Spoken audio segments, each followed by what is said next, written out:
حضرت موسیٰ علیہ السلام نفسی نفسی اس لیے کہہ رہے ہیں، اس لیے کہ آج کے جج کا فیصلہ، آج کے جج کا فیصلہ میری امت کے بارے میں کیا ہوتا ہے یہ اس کی اپنی مرضی پر ہے، لیکن اللہ اکبر قیامت کے دن حضور کی زبان پر نفسی نفسی نہیں ہوگا، اس لیے کہ قدرت کا محبوب فیصلہ تو قیامت میں نے کرنا ہے اور تو نے وکالت کرنا ہے۔ معراج کی شب آجا بیٹھ کر کے بات کر لے تاکہ تیری امت کے بارے میں فیصلہ کیا کرنا۔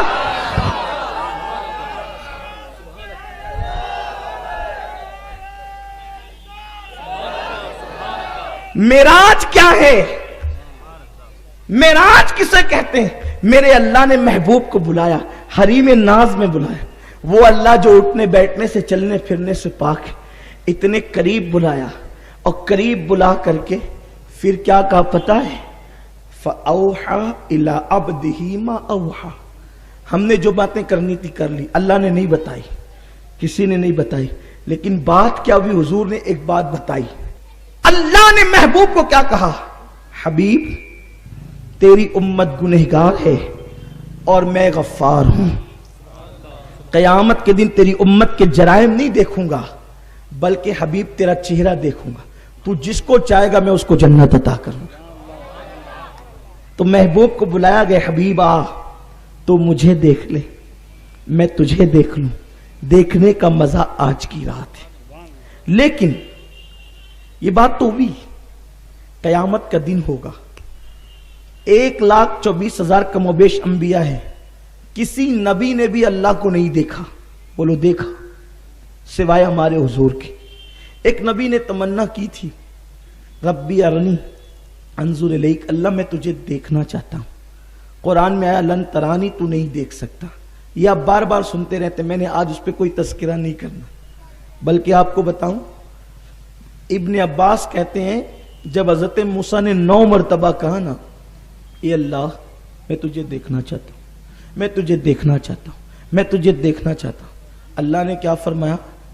موسیٰ تو بہت اصرار کر رہا ہے مجھے دیکھنے کا، پہلے ایک کام کر، تو میری مخلوق کو دیکھ لے، میں نے جو مخلوق پیدا کی ہے نا اس کو دیکھ لے۔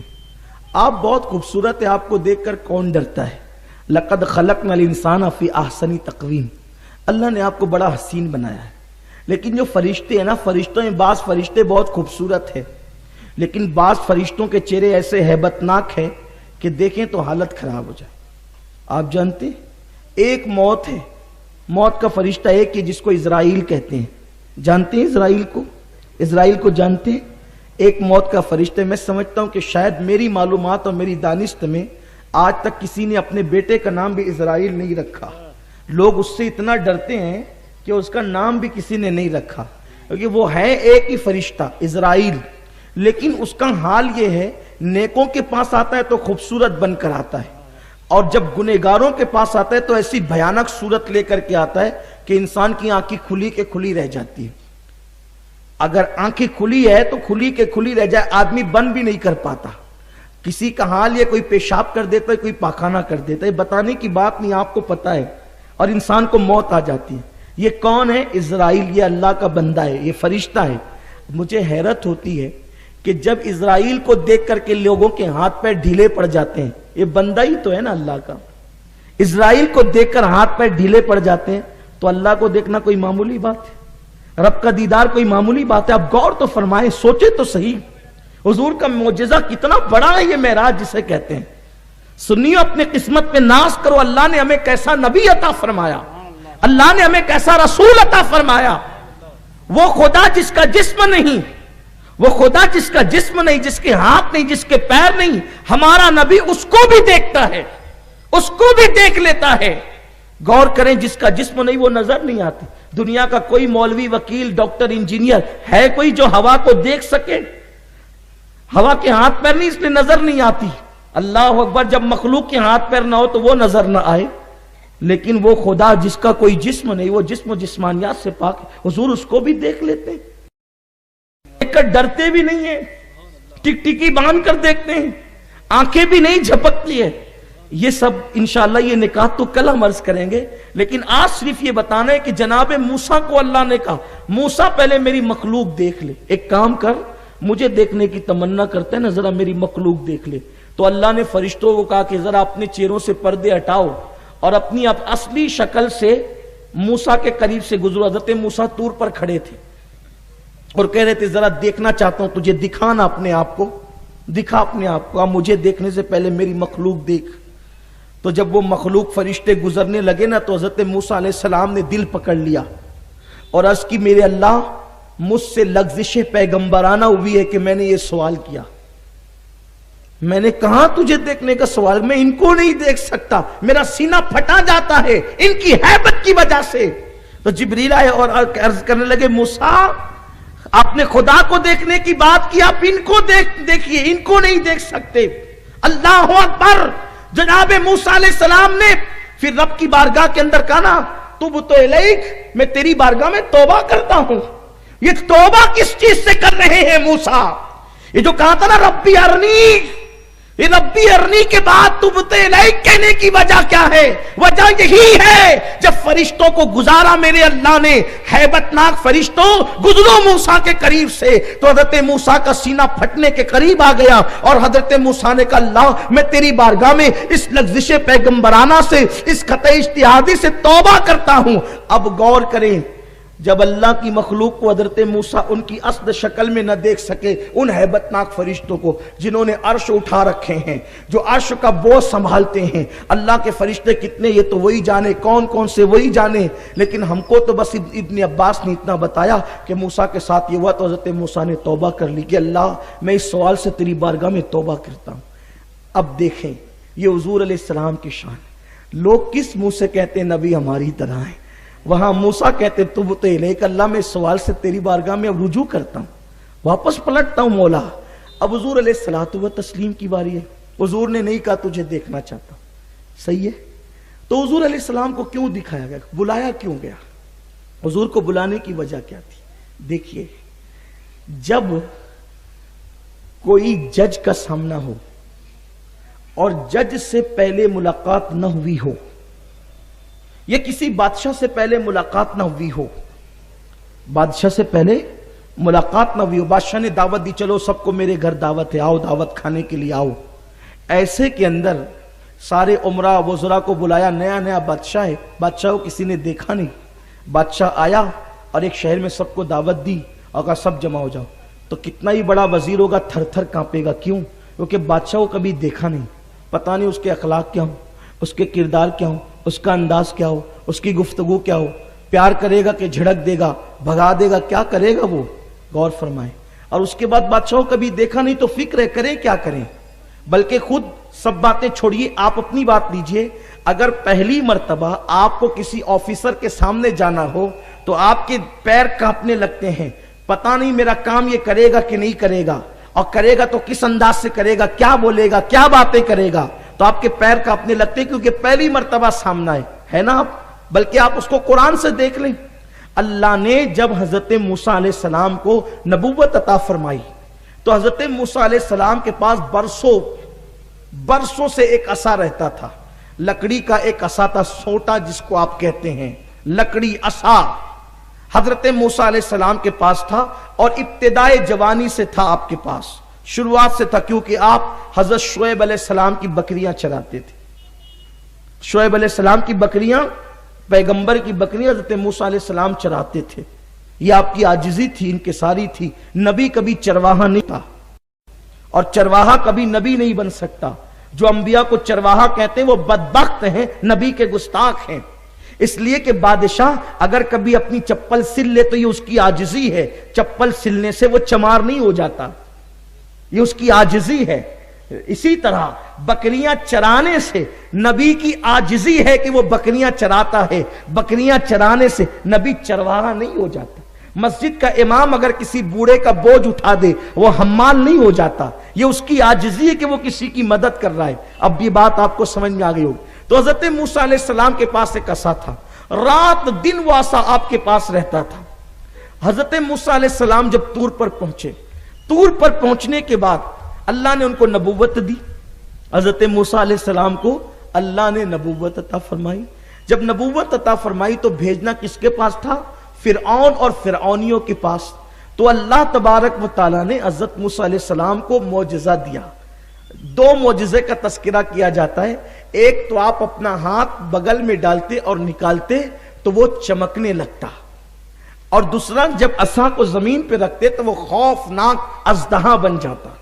تو اللہ نے حضرت موسیٰ سے پہلے پوچھا, ذرا توجہ کریں آپ, حضرت موسیٰ سے پوچھا موسیٰ تیرے سیدھے ہاتھ میں کیا ہے؟ وما تلک بیمینک یا موسیٰ, اے موسیٰ تیرے سیدھے ہاتھ میں کیا ہے؟ کنفرم کیا جا رہا ہے, اللہ کو تو معلوم ہے نا, اللہ کو پتا ہے نا کہ موسیٰ کے سیدھے ہاتھ میں عصا ہے. وہ تو کالے پتھر پر رات کی تاریکی میں کالی چونٹی چلتی ہے, وہ اس کی چلنے کی آواز کو بھی سنتا ہے اور اس کے چلنے کو دیکھتا بھی ہے. تو موسیٰ علیہ السلام کے عصا کے بارے میں پوچھتا ہے تیرے سیدھے ہاتھ میں کیا ہے؟ یعنی موسیٰ کو جو ابھی آگے کے مرحلے آنے ہیں اس کا ڈر دور کرنا ہے, اسی لیے پوچھ رہے تیرے سیدھے ہاتھ میں کیا ہے. تو آپ نے کہا میرے سیدھے ہاتھ میں عصا ہے اور میں اس سے پتیاں جھاڑتا ہوں درخت کی بکریوں کو کھلانے کے لیے, اسی کو ٹیک لگا کر کے کبھی کبھی سو جاتا ہوں. حضرت موسیٰ نے پوری تفصیل بتائی, یہ عصا میرا ہی ہے اور میں اس سے اتنے کام لیتا ہوں. اللہ نے فرمایا اس عصا کو زمین پہ رکھ. پہلی مرتبہ, ابھی تک حضرت موسیٰ نے بھی نہیں دیکھا تھا یہ منظر, جو منظر قدرت دکھا رہی ہے موسیٰ کو. اپنے عصا کو زمین پہ رکھ. حضرت موسیٰ نے عصا زمین پہ رکھا, وہ خوفناک اژدہا بن گیا. جب وہ اژدہا بن گیا تو حضرت موسیٰ اس اژدہا کو دیکھ کے ڈرنے لگے. یہی بات ہے قرآن میں, سورہ طٰہٰ اٹھا کر کے دیکھیں, اس کا خلاصہ پیش کروں. حضرت موسیٰ نے پہلی مرتبہ اپنی ہی لکڑی کو اژدہا بنتے دیکھا تو ڈر کے پیچھے ہٹے. اللہ نے فرمایا لا تخف, موسیٰ ڈر نہیں. اس کو واپس ہاتھ لگا. بولو موسیٰ ڈرے کہ نہیں؟ اگر قرآن نہ کہتا, حدیث میں نہ آتا تو ہمارے اندر ہمت نہیں تھی کہ یہ جملے حضرت موسیٰ کے لیے کہہ سکتے تھے کہ موسیٰ ڈر گئے. حضرت موسیٰ اپنی لکڑی کو خوفناک اژدہا دیکھ کر کے ڈر گئے. اللہ نے کہا ڈر نہیں, اٹھا. آپ نے اٹھایا, وہ پھر لکڑی بن گئی. یہ اللہ نے وہاں کیوں کروایا؟ تنہائی میں, وادی طور میں, طور سینا پر اللہ نے یہ کام تنہائی میں کیوں کروایا؟ کہ پہلے لکڑی کا پوچھا, لکڑی کا معاملے کو کہا کہ یہ لکڑی ہی ہے نا, یہ لکڑی تیرا عصا ہی ہے نا. حضرت موسیٰ نے خود کہا یہ میرا عصا ہے اور میں اس سے یہ کام لیتا ہوں, بکریوں کو ہانکتا ہوں, پتے جھاڑتا ہوں, ٹیک لگا کر کے سوتا ہوں. بالکل معاملہ کنفرم تھا. اس کے بعد بھی موسیٰ نے جب زمین پہ عصا رکھا تو موسیٰ ڈر گئے. اللہ نے کہا ڈر نہیں, ہاتھ لگا, پھر لکڑی ہو گئی. اللہ رب العزت نے یہ کام کیوں کروایا؟ اس لیے کہ یہ کام کہیں اور بعد میں کروانا تھا. یہ کام بعد میں کہیں اور کروانا تھا. پھر کیا ہوا؟ حضرت موسیٰ کو کہا کہ فرعون کے پاس جا اور کہنا کہ اللہ نے مجھے یہ معجزہ عطا کیا ہے. پھر حضرت موسیٰ فرعون کے پاس گئے. اس کے دربار میں 70,000 جادوگر تھے جو اپنی رسیاں زمین پہ ڈالتے تو وہ رسیاں سانپ بن کر کے رینگنے لگتی, اپنی لکڑیاں زمین پہ ڈالتے تو وہ لکڑیاں سانپ بن کر رینگنے لگتی. اللہ اکبر. بلکہ رسیاں اور لکڑیاں اگر ڈالی جائے تو اس کو کوئی سانپ نہیں بنا سکتا, لیکن جادو کے زور سے وہ لوگوں کی نظروں پر اثر کرتے تھے تو لوگوں کو وہ لکڑیاں سانپ نظر آتی تھی اور سانپ بن کے رینگتے نظر آتی تھی. حالانکہ وہ لکڑیاں لکڑی ہی رہتی تھی, سانپ نہیں بنتی تھی. وہ رسیاں رسی رہتی تھی, سانپ نہیں بنتی تھی. لیکن حضرت موسیٰ علیہ السلام کو ان کے مقابلے میں, جادوگروں کے مقابلے میں بھیجنا تھا. اب موسیٰ علیہ السلام کو اکیلے میں میدان میں یہ کیوں کروایا؟ کیونکہ موسیٰ ڈرے گا نا, اپنے عصا کو اژدہا بنتا دیکھ کر ڈرے گا نا, تو یہ ڈرنے والا معاملہ یہاں پہ ختم ہو جائے اکیلے میں. اور پھر جب موسیٰ ان کے مقابلے پر جائے تو پھر وہاں موسیٰ شان سے عصا رکھے گا, وہاں نہیں ڈرے گا. اگر موسیٰ علیہ السلام پہلی مرتبہ ڈائریکٹ یہاں پر کیے بغیر اگر وہاں پر کرتے یہ معجزے کا اظہار جو اللہ پہلے اس طور سینا کی وادی میں نہ کرواتا اور ڈائریکٹ کہتا کہ جا فرعون کے پاس اور میں نے تجھے معجزہ دے دیا, اللہ رب العزت ڈائریکٹ یہ حکم دیتا, تو موسیٰ علیہ السلام پہلی مرتبہ رکھے تو ڈر گئے. تو تو وہاں بھی پہلی مرتبہ رکھتے تو ڈر جاتے, اپنے ہی معجزے سے خود ڈرتے تو بولو ان لوگوں پہ کیا اثر پڑتا. حیرت کی بات ہے, وہ کہتے ہم بھی ڈر رہے ہیں, یہ بھی ڈر رہے ہیں, تو یہ کون سا معجزہ ہے؟ تو اللہ نے پہلے کروا کے وہ ڈر کو دل سے نکال دیا, تاکہ موسیٰ, اب جب موسیٰ کا عصا اژدہا بنے گا تو فرعون ڈر رہا ہوگا, فرعونی ڈر رہے ہوں گے, لیکن موسیٰ بغیر خوف کے وہاں پہ کھڑا رہے گا, ڈٹا رہے گا, تاکہ لوگوں کو پتا چلے کہ موسیٰ علیہ الصلوۃ والتسلیم یہ عصا کا معجزہ لے کر کے آئے ہیں. لیکن اگر یہ بات پہلی مرتبہ ہوتی اور موسیٰ علیہ السلام بھی ڈر جاتے تو لوگ جناب موسیٰ کا مذاق اڑاتے. اب یہ بات آپ کے سمجھ میں آ گئی, لیکن ایک نقطہ یہاں کر کے پھر آگے آنا چاہتا ہوں. معراج مصطفیٰ صلی اللہ علیہ وسلم کی طرف میرے آقا صلی اللہ علیہ وسلم کے دیوانوں, حضرت موسیٰ جب یہ معجزہ لے کر کے گئے تو فرعون کے 70,000 درباری جو جادوگر تھے, ان لوگوں نے حضرت موسیٰ سے کہا ہم ان کا مقابلہ کریں گے. لیکن جب یہ اپنا آئٹم پیش کرنے لگے, جب یہ اپنا جادو پیش کرنے لگے, تو انہوں نے حضرت موسیٰ سے پوچھا پہلے آپ رکھیں گے اپنا معاملہ یا پہلے ہم رکھیں اپنا معاملہ.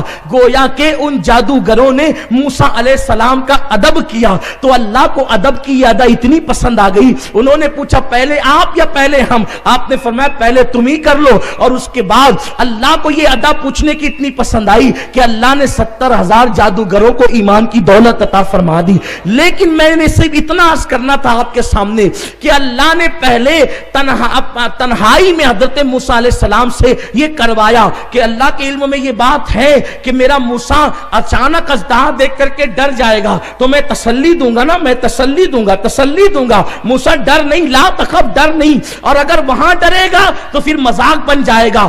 اب آج اللہ نے محبوب کو معراج پر کیوں بلایا, اپنا آپ کیوں دکھایا؟ اس لیے کہ اللہ جس کو جتنا زیادہ علم دیتا ہے وہ اتنا زیادہ اللہ سے ڈرنے والا ہوتا ہے. اس لیے پوری مخلوق میں سب سے زیادہ اگر کوئی ڈرنے والی ذات ہے اللہ سے تو وہ ہمارے رسول کی ذات ہے. اب اللہ نے قیامت کے دن ہے, اللہ رب العزت نے عرش اب لگانا ہے, عرش پہ کرسی بچھانا ہے, اس کرسی پر اپنے محبوب کو بٹھانا ہے, اور سارے انبیاء کو, اللہ اکبر, سارے انبیاء نفسی نفسی کہہ رہے ہوں گے, لیکن کرسی کس کو ملے گی؟ ہمارے نبی کو ملے گی. میرے آقا نے سب کی شفاعت کرنا ہے, انبیاء کرام کی نبوت کی گواہی حضور نے دینا ہے, انبیاء کرام نے تبلیغ کا کام کیا, اس کی گواہی حضور نے دینا ہے, انبیاء کرام کی صداقت کی گواہی حضور نے دینا ہے.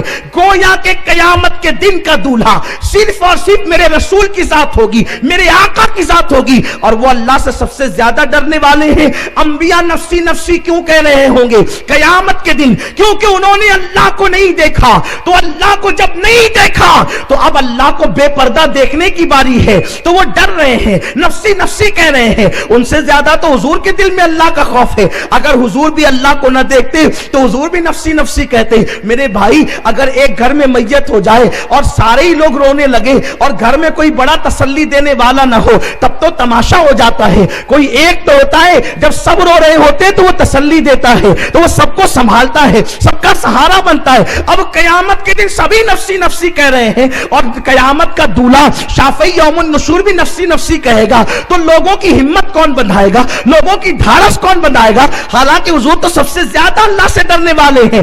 اللہ رب العزت نے کہا محبوب آ کر کے پہلے مجھے دیکھ لے تاکہ یہ تیرا ڈر ختم ہو جائے, کیونکہ حضور جب گئے نا تو آقا کریم ڈر کی وجہ سے رکتے تھے. آگے اگر وقت رہا تو اس پر گفتگو ہوگی, حضور رکتے تھے تو اللہ کہتا تھا ادن منی یا محبوب, ادن منی یا حبیب, ادن منی یا محمد, ادن منی یا احمد. حبیب اور قریبا اور قریبا. حضور ڈر رہے تھے اللہ کی بارگاہ میں جانے سے, کیونکہ خوف تھا رب تبارک و تعالیٰ کا, لیکن اللہ نے ڈر نکالا, فرمایا ادن منی یا حبیب, میرے قریبا قریبا قریبا, اور اتنے قریب بلایا. ثم دنا فتدلى فكان قاب قوسين او ادنى. اللہ نے اتنے قریب بلایا کہ 2 کمان یا اس سے بھی کم کا فاصلہ رہ گیا, اور کہا محبوب مجھے جی بھر کے دیکھ لے, اور دیکھ بھی لے, باتیں بھی کر لے. تو اب اللہ نے اپنے محبوب کو اپنا آپ دکھا دیا ہے. حضور نے اللہ کو بے پردہ دیکھ لیا, اور دیکھا, ابن عباس تو کہتے 2 مرتبہ, اور مسلم شریف کی حدیث سے اشارہ ملتا ہے کہ 9 مرتبہ کیسے دیکھا؟ 9 مرتبہ اس طرح دیکھا کہ حضرت موسیٰ نے کہا 50 وقت کی نمازیں ملی ہے, جائیے کم کرا کے لائیے. تو گئے 5 کم ہوئی, پھر گئے 5 کم ہوئی, پھر گئے 5 کم ہوئی, اب 50 سے 45 ہوئی, تو کتنی مرتبہ جانے پہ جو ہے وہ 50 سے 5 ہوگی, 45 کم ہوئی, 5 بچی, تو کتنی مرتبہ گئے؟ 9 مرتبہ گئے. 1 مرتبہ خدا نے بلایا, 9 مرتبہ اپنی مرضی سے تشریف لے گئے. گویا کہ خدا کے حسن سے اتنے مانوس ہو گئے کہ اب بار بار جا رہے ہیں, بار بار آ رہے ہیں. میرا امام کہتا ہے قصر دنا تک کس کی رسائی, جاتے یہ ہیں آتے یہ ہیں, جاتے یہ ہیں آتے یہ ہیں, جاتے یہ ہیں آتے یہ ہیں. اب پتا چلا کہ اللہ نے اپنے آپ کو دکھانے کے لیے اتنے قریب کیوں بلایا کہ محبوب جب میرے دیکھنے کے خوف سے سارے انبیاء ڈر رہے ہوں گے تو تو وہاں پر بے خوف ہوگا. کیوں؟ کیونکہ میں تو معراج کی شب خدا کو دیکھ چکا ہوں, اس سے پیار بھری باتیں کر چکا ہوں. ایسے ہی جیسے موسیٰ کے عصا کو سانپ بنتا دیکھ کر سب ڈرے, موسیٰ نہیں ڈرے, کیونکہ پہلے دیکھ کے ڈر دور ہو چکا تھا, پہلے دیکھ کے ڈر دور ہو چکا تھا, اور اب خدا کو دیکھ کر ڈر دور ہو چکا. کیوں دور ہو چکا؟ اس لیے کہ وہ تو قریب بلا کر کے کیسی باتیں کرتا ہے. وہ خود کہتا ہے السلام علیکہ ایھا النبی, بلا کر سلام کرتا ہے, وہ تو بلا کر سلام کرتا ہے, باتیں بھی کرتا ہے. اور کتنی باتیں کی, خود کہتے ہیں فَأَوْحَى إِلَىٰ عَبْدِهِ مَا أَوْحَىٰ. انشاءاللہ کل اگر وقت رہا تو میں عرض کروں گا کہ فَأَوْحَىٰ إِلَىٰ عَبْدِهِ مَا أَوْحَىٰ کیا کیا باتیں ہوئی. کچھ باتیں انشاءاللہ عرض کرنے کی کوشش کروں گا. تو حضور کی معراج کی ایک حکمت یہ تھی کہ محبوب آجا, قیامت میں سب ڈریں گے, تو نہیں ڈرنا. اسی لیے تو سب ڈریں گے, نفسی نفسی کہیں گے. حضور کیا کریں گے پتہ ہے؟ میزان پہ جا کے اپنی نیکیاں گنہگاروں کی نیکیوں میں ملا کر ان کو کامیاب کریں گے. پل صراط پہ کھڑے ہو کے رب سلیم کہہ کے ان کو پار لگائیں گے. پل سے اتارو راہ گزر کو خبر نہ ہو, جبریل پر بچھائیں تو پر کو. اور محبوب جب خدائی کو دیکھ لیا تو بچا کون؟ خدا کو دیکھ لیا. جتنے فرشتے تھے حضور نے سب کو دیکھا, جتنے فرشتے تھے. آقا فرماتے میں نے اسرائیل کو بھی دیکھا, وہ ہنستا نہیں تھا. سرکار فرماتے وہ ہنستا نہیں تھا. جبریل اس کو لے کر آیا, میں نے پوچھا جبریل یہ ہنستا بھی نہیں, یہ کون ہے؟ یہ مسکراتا نہیں. شب معراج اس کے لبوں پہ مسکراہٹ نہیں, کون ہے؟ کہا حضور یہ کبھی نہیں مسکراتا, یہ ملک الموت ہے, یہ اسرائیل ہے. حضور نے اس کو بھی دیکھا, حضور پہ کوئی اثر نہیں ہوا. ارے خدا کو دیکھ کر کے جس کی پلک نہ جھپکے, پھر اسرائیل کو دیکھنا اور اسرافیل کو دیکھنا, بلکہ اس رات تو ان لوگوں کا دیکھنا, ان کی معراج ہو گئی. حضور کی معراج کی انہوں نے خدا کو دیکھا, ان کی معراج کی انہوں نے حضور کا دیدار کیا. اور پھر سب فرشتوں نے عرض کی اللہ ایک بار اور دیکھنا چاہتے. پہلے آسمان والوں کو زیارت ہوئی, دوسرے والوں کو, تیسرے والوں کو, چوتھے والوں کو, پانچویں والوں کو, چھٹے والوں کو, ساتویں والوں کو, سب کو زیارت ہوگی. تو سب کہتے تھے ایک بار اور دکھا دے محبوب کو. تو اللہ نے کہا سب آ جاؤ اور سدرہ پہ جمع ہو جاؤ. سدرہ ایک درخت ہے, اس کی مثال حضور نے دنیا کے بیری کے درخت سے دی. وہ بیری کا نہیں ہے لیکن حضور نے مثال دے کے سمجھایا. جیسے بیری کا تمہارا درخت ہوتا ہے ایسا ہے, اور اس کا ایک ایک پتا جو ہے وہ ہاتھی کے کان کی طرح میں نے دیکھا, اور اس کے پھل میں نے مٹکوں کی طرح دیکھا. سرکار فرماتے ہیں اور ہر پتے پہ میں نے فرشتہ دیکھا. بیری گویا کہ اس سدرہ کے درخت کو فرشتوں کے نور نے ڈھانپ لیا تھا. قرآن نے اس کا ذکر کیا ہے, ڈھانپ لیا تھا. آقا فرماتے ہیں جتنے فرشتے تھے میرا حسن دیکھتے تھے اور سبحان اللہ کہتے تھے. حضور کو دیکھ کر کے فرشتے سبحان اللہ کہتے تھے. حضور کی معراج کی حکمت یہ تو ایک ہی بات بیان کی, ابھی اور بھی ہے.